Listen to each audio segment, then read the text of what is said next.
ألا بذكر الله تطمئن القلوب۔ تین چیزیں ایسی ہیں کہ حضور نے فرمایا اگر دشمن بھی آپ کو پیش کرے تو اس کو رد نہ کرو، اس کو واپس نہ کرو۔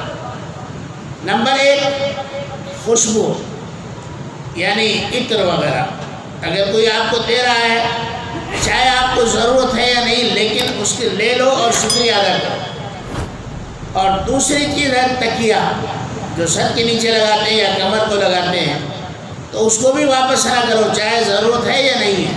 اور تیسری چیز ہے دودھ، آپ کو پینے کی حاجت ہے یا نہیں لیکن اگر کسی نے دودھ پیش کر دیا تو اس کو لے لو، اس کو واپس نہ کرو۔ حضور علیہ السلام نے فرمایا کہ یہ تینوں چیزیں جنت کی نعمتوں میں سے